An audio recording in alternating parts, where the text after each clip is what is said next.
Welcome back to Are You Smarter Than a Libertarian? The show where we take the political slogans, the media panic, the academic gaslighting, which goes on all the time, and the government approved bedtime stories, and then drag them under the bright lights and ask just one simple question. And that question is this actually true? And today we are talking about Justice Clarence Thomas and his view on progressivism and why this one speech sent the political class into full blown emotional support crisis. Recently, Justice Thomas spoke at the University of Texas Law School and attacked progressivism, not just as some harmless reform movement, not just as people who care harder than you, but as a political doctrine that he described as anti American and connected to opposition in both the United States and Europe. Naturally, the progressive establishment reacted with calm and thoughtful historical analysis. Nah, I'm just kidding. They lost their smooth brains. Because nothing makes the modern academic class sweat like someone pointing out that their favorite political movement has a closet full of skeletons, and not metaphorical skeletons either. We are talking Jim Crow, eugenics, central banking, war, bureaucracy, executive power, and the kind of scientific government that always seems to end up with ordinary people being managed like cattle. The article we are breaking down today comes from William L. Anderson at the Mises Institute, and his argument is simple. Clarence Thomas was not crazy. Clarence Thomas was not making some wild ahistorical claim he pulled out of thin air. No, Justice Thomas was touching the third rail of American political mythology. And y'all know what happens when you touch the third rail? You die. Progressivism was not always the heroic movement your college professor sold you. In fact, early progressivism helped build some of the ugliest machinery in American political history.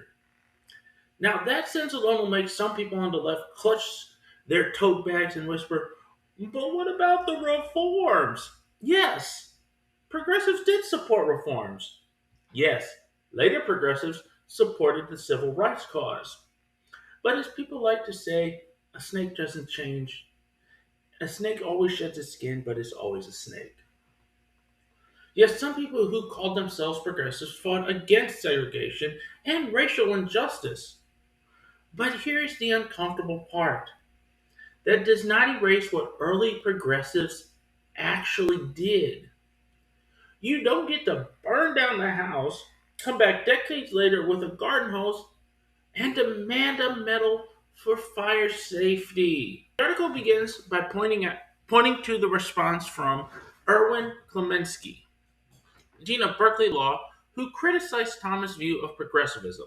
Klemensky argued that progressives were instrumental in challenging Jim Crow, Brown v. Board of Education, Loving v. Virginia, the Civil Rights Act of 1964, and the Voting Rights Act of 1965. And here's the thing, I'm willing to say that part is partially true, but it's also very incomplete. Because the deeper question, which we like to ask, is not whether later progressives opposed Jim Crow. The question is, and this is a deep question, who helped build the intellectual, legal, and political framework that made Jim Crow powerful in the first place? And that is where the progressive halo starts to flicker. You know, like when you have an idea and the light bulb comes on, except it's getting shut off. According to Anderson's article, historians like C. Van Woodward and David Southern documented that progressives were not just innocent bystanders who reluctantly accepted segregation. Many were active participants in advancing segregationist ideas. The article cites a 2013 piece by Anderson and David Kuradzi, I'm butchering the name, arguing that progressive leaders were in the vanguard of establishing America's political apartheid system. Name mentions include Woodrow Wilson, John Dewey, Herbert Corley, John R. Commons, Lyman Abbott, and other major figures tied to progressive thoughts. Now, think about that for a second. Let's just sit and think about that. These are not backwater political nobodies. These were intellectuals, reformers. One was a lawyer, Woodrow Wilson, and policymakers, the respectable people, the credentialed people, the trusted experts people of their day. And what were many of these supposed experts pushing? Why? Let's see. State power, administrative control. That's another big one that we have today. Racial hierarchy, when you had Woodrow Wilson play Birth of a Nation at the White House. Segregation, because the Army was segregated. Social engineering, which every government loves to propose. That is not a bug in early progressivism. That is the historical record. And Woodrow Wilson is one of the clearest examples. Got us into World War II to bring democracy to the world, self-determination. Modern progressives love to talk about democracy, equality, and justice, but Wilson, one of the greatest progressive presidents, brought segregation into the federal government. He did not accidentally trip over racism on the way to reform. He helped institutionalize it. So, when people say progressivism was about helping the little guy, the answer should be, which little guy? Because if you were a black American working in federal civil service under Wilson, progressive reforms did not look like liberation. It looked like the government putting a whites only sign on your career. Wow, what does that sound like? Racism! And this is why Thomas's criticism hits so hard, because he is a black man and a lawyer. He challenged the myth that progressivism is just compassion with a policy degree. But Anderson's article goes even further into this. It argues that progressive reforms did not just damage race relations and civil liberties, they also reshaped the entire American state in ways that created long term consequences. In 1913, under Woodrow Wilson and a Democrat Congress, America saw major changes. The federal income tax through the 16th Amendment, direct elections of senators through the 17th Amendment, and the creation of the Federal Reserve. Now, your average civics teacher presents these like, America got a software update. Congratulations, citizens. Your republic has been upgraded to version 2.0. But from a libertarian perspective, this is not just reform. This was a power transfer, as we've always talked about as libertarians. More power to Washington. More power to the executive branch. Wow. More power to the national bureaucracy. We keep having that all the time. The National Register, look it up. More power to central planners. More power to the federal government to tax, inflate, regulate, and manage your life into oblivion. And here's the pattern, because I'm about pattern recognition. Progressives see society as a machine. They see government as the mechanic. They see experts as the engineers, but the experts don't know how to design anything. And they see you as parts that need adjusting. And that is the core danger to this. Because once government is no longer limited to protecting rights, but is instead tasked with perfecting society, there is no logical stopping point. There is always another crisis that miraculously appears. Another emergency that needs more power to fix. Another inequality we got to throw trillions of dollars at. Another market failure created by the government. Another group of experts saying, give us more power, and this time we'll finally get it right. How many times do people need to be hit with the same rate before they stop calling it progress? Anderson also connects progressivism to America's entry into World War I. Wow, that's interesting, but we already knew that. Now, this is where critics get especially angry, because Thomas mentions Hitler, Stalin, and Mao in connection with progressivism. The media response was sadly predictable. How dare he? Righteous indignation. That is extremism. He doesn't know what he's talking about. That is irresponsible. It is painting people with a broad brush. That is dangerous because it's an idea we don't like, even though he has the facts to back it up. But Anderson's argument is not that American progressives personally created Hitler or Stalin like some political Frankenstein project. The argument is very specific. Progressive policies and progressive state building helped create conditions that empowered authoritarian movements. And here's the thing, that distinction truly matters. World War I was a disaster. By 1917, the war had become a brutal stalemate. Anderson cites Maury Rothbard's argument that without American entry, the conflict likely would have moved towards a negotiated settlement, which would have been just fine. Instead, the United States entered the war, Germany was defeated, and the aftermath produced political and economic chaos in Central Europe. Countries like Poland, Czechoslovakia, Austria, Hungary all came into existence. Did Hitler come to power simply because Germany lost World War I? No, that is a very shallow view of it. History is always more complicated than what you were taught. But did the aftermath of World War I help destabilize Germany? Oh, yes, it did. And honestly, in another video, I'll talk about how Germany kind of brought on some of the own destabilization itself. Did the Treaty of Versailles, political humiliation, economic breakdown, and later the Great Depression help create the conditions that Nazis exploited? Why, yes, all governments use catastrophes to exploit and get more power. So when critics say you cannot connect progressivism to what happened in Europe, Anderson's answer and mine is you can if you're willing to follow cause and effect beyond just one campaign slogan. Then comes the monster from Jekyll Island, the Federal Reserve. And this is where libertarians, we should really lean into this. Because the Fed is one of the great progressive achievements and one of the great disasters sold as sophistication because the average person is too stupid to understand the monetary system.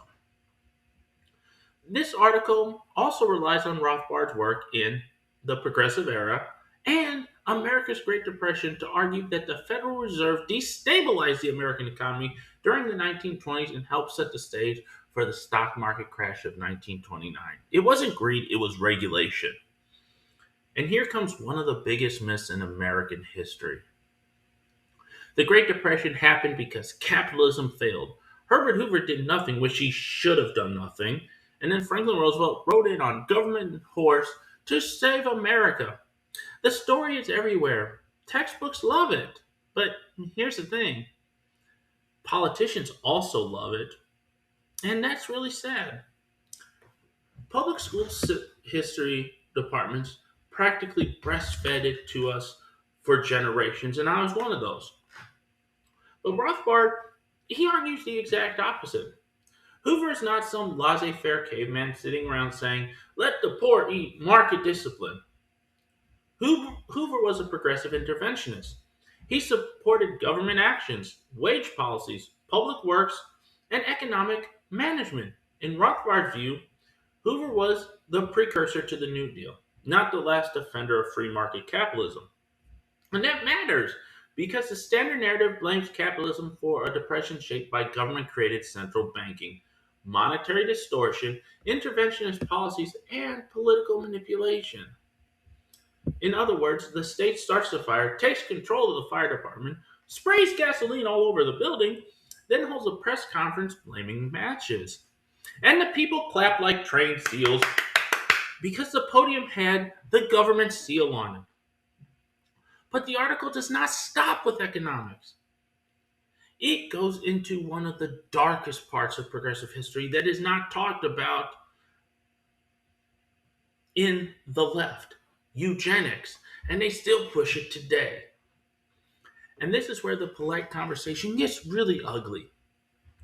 Progressive era eugenics was not some tiny fringe idea held by three weirdos in a basement. Thomas C. Leonard is cited in the article explaining that eugenics was mainstream, popular, and supported by leading figures in the emerging science of genetics.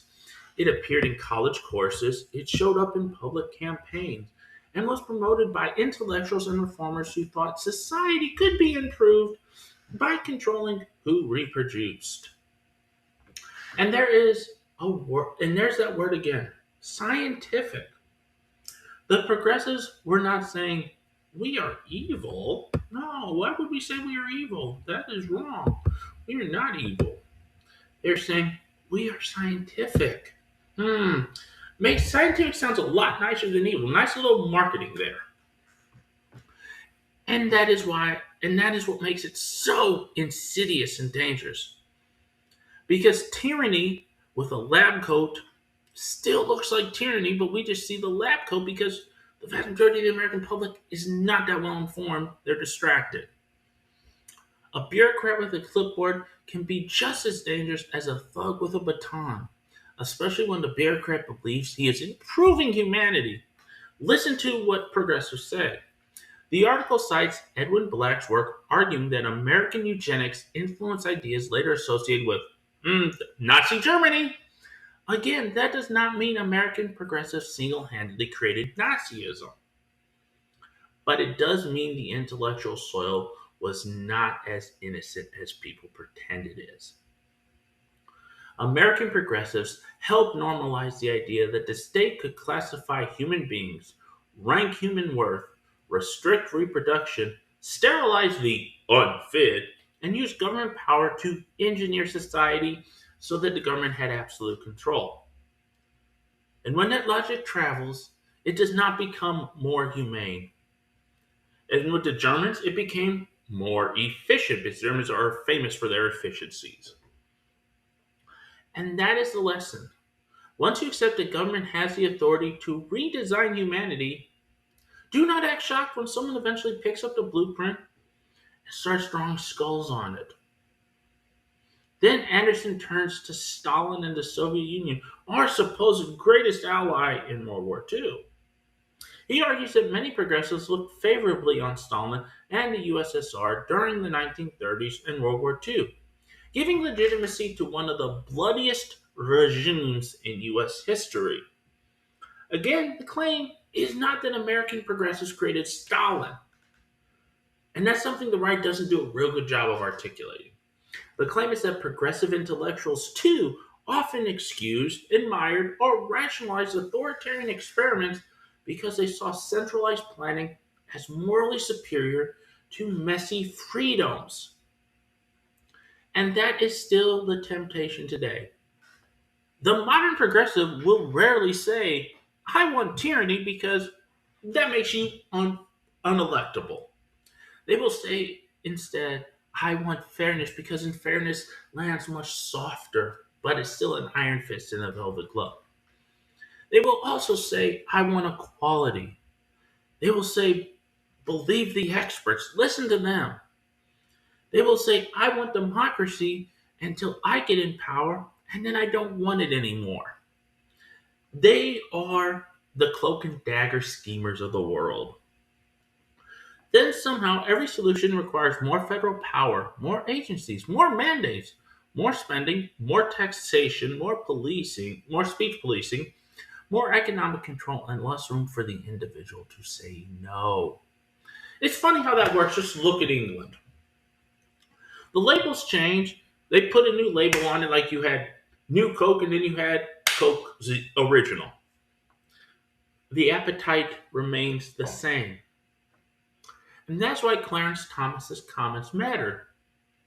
He was not just criticizing a policy preference, which he has every right to do. He was looking objectively at a worldview that is very dangerous. A worldview that treats the Constitution as an obstacle. Listen to progressives on gun control and hate speech laws. A worldview that treats individual liberty as negotiable. Here's the thing, individual liberty is never negotiable. You never give an inch to authoritarians.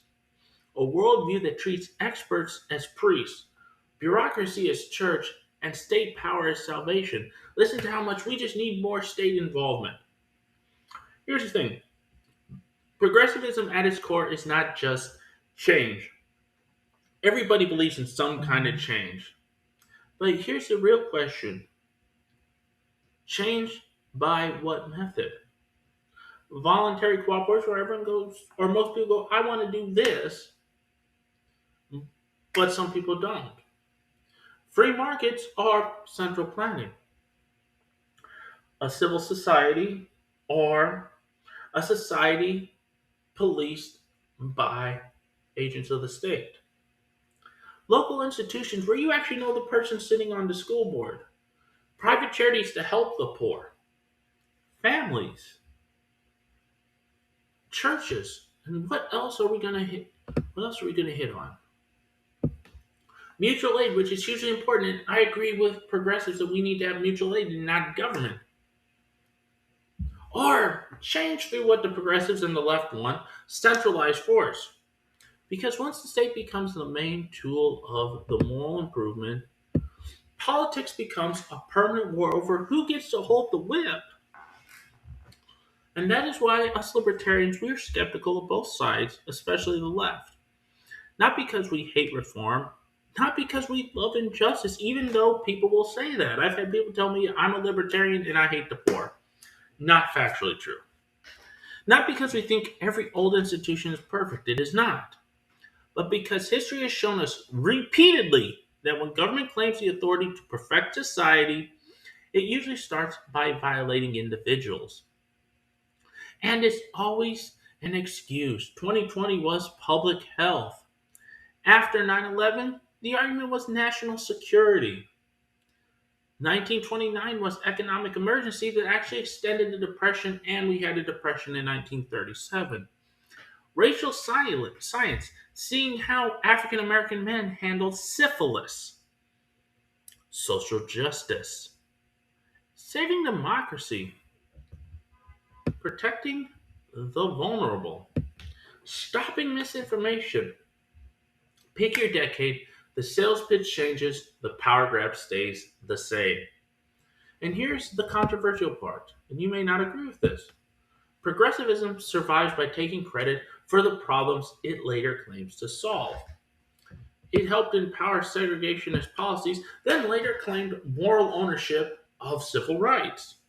It helped build centralized economic machinery, then blamed capitalism when the machinery broke.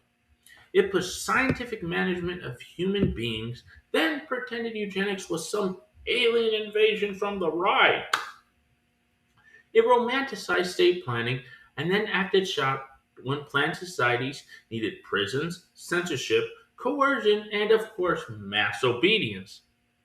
This is not a clean record of we want to help people. This is not, and I hate this quote, the right side of history.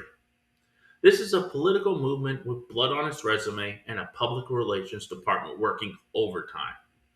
Now, does that mean every person who calls themselves a progressive today supports Jim Crow or eugenics, Stalin, or authoritarianism? No, not at all, and that would be painting with a broad brush.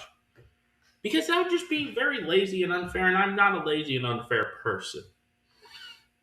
But it does mean modern progressives do not get to memory hole their own intellectual ancestry. If libertarians have to answer for every bad actor who ever misused liberty, then progressives can answer for the actual governments, policies, and intellectual movements that grew out of their own tradition. I mean, fair is fair, right? People on the left want, and progressives want fairness, they want equality. Well, that's pretty fair and equal, right? And the deeper issue is not whether one progressive somewhere did something good. The deeper issue is what progressivism tends to do when it gains power. And what's it doing it gains power? It centralizes. It bureaucratizes. That's a nice little word there. It moralizes coercion and saying, oh, you have to do this for the greater good. It replaces individual rights with collective goals. It tells you liberty is selfish, then asks for control in the name of compassion. And that is the danger Clarence Thomas was pointing at. And that is why the reaction was so intense. Because Thomas did not merely insult progressivism. That would be too easy. That's low-hanging fruit. He challenged its founding mythology. And in effect, he said, your movement is not just a story of reformers fighting villains. That's a great story, but it's not true. Sometimes your movement was the villain. And that is the part that they can't tolerate. Because the modern progressive branded brand depends on moral immunity. I can't be held responsible for what happened in the past. They are not supposed to be questioned. They are good people. They are educated people. They are the compassionate people. But as Reagan said, the most dangerous words in the English language are I'm from the government and I'm here to help. They are the people who care and truly care. But here's the thing, caring is not a substitute for liberty. Credentials are not a substitute for rights. Good intentions are not a substitute for constitutional limits. And history is packed with people who meant well while building systems that crushed human beings. That is why we libertarians, we keep coming back to the same basic principle. Power must be limited. Not because every person in government is evil, but because even good people become dangerous when they believe their goodness gives them permission to rule everyone else. Progressivism promises progress, but too often it delivers powers into the hands of people with God complexes. It promises equality, but too often it empowers elites. It promises science, but too often it becomes a tool of social control. It promises compassion, but then when people don't do what everyone says they should do, they have to use force or they get ostracized. So was Clarence Thomas right to call out progressivism? According to the history that Anderson lays out, yes. He was right to point out that progressivism has a very, very dark record, and they don't want light shown upon that. He was right to challenge the sanitized version taught in political institution. He was right to connect the growth of state power with oppression, and he was right to remind us that not every movement wearing the mask of reform deserves moral trust. Because the real test of a political movement is not what it says about itself. It's about what happens when it gets power. And when progressivism gets power, it gave us segregation in the federal government, especially in the army, eugenics fantasies, central banking, administrative expansion, economic intervention, wartime crusading, and a permanent appetite for more control. That is not progress. That is a state putting on a lab coat, grabbing a Bible, hiring a press secretary, and calling itself a savior. So the next time someone says, we just need more progressive reform, ask them this one question. Reform towards what exactly? More liberty or more power for your friends that you won't actually get to enjoy? Because if the answer is more power, then do not call it progress. Call it what it is. At the end of the day, it is a nicer name for control. Now, I can only lead you to the truth, but I can't make you believe it. Please like, comment, subscribe, and share. I'll see you next Monday. Have a great day.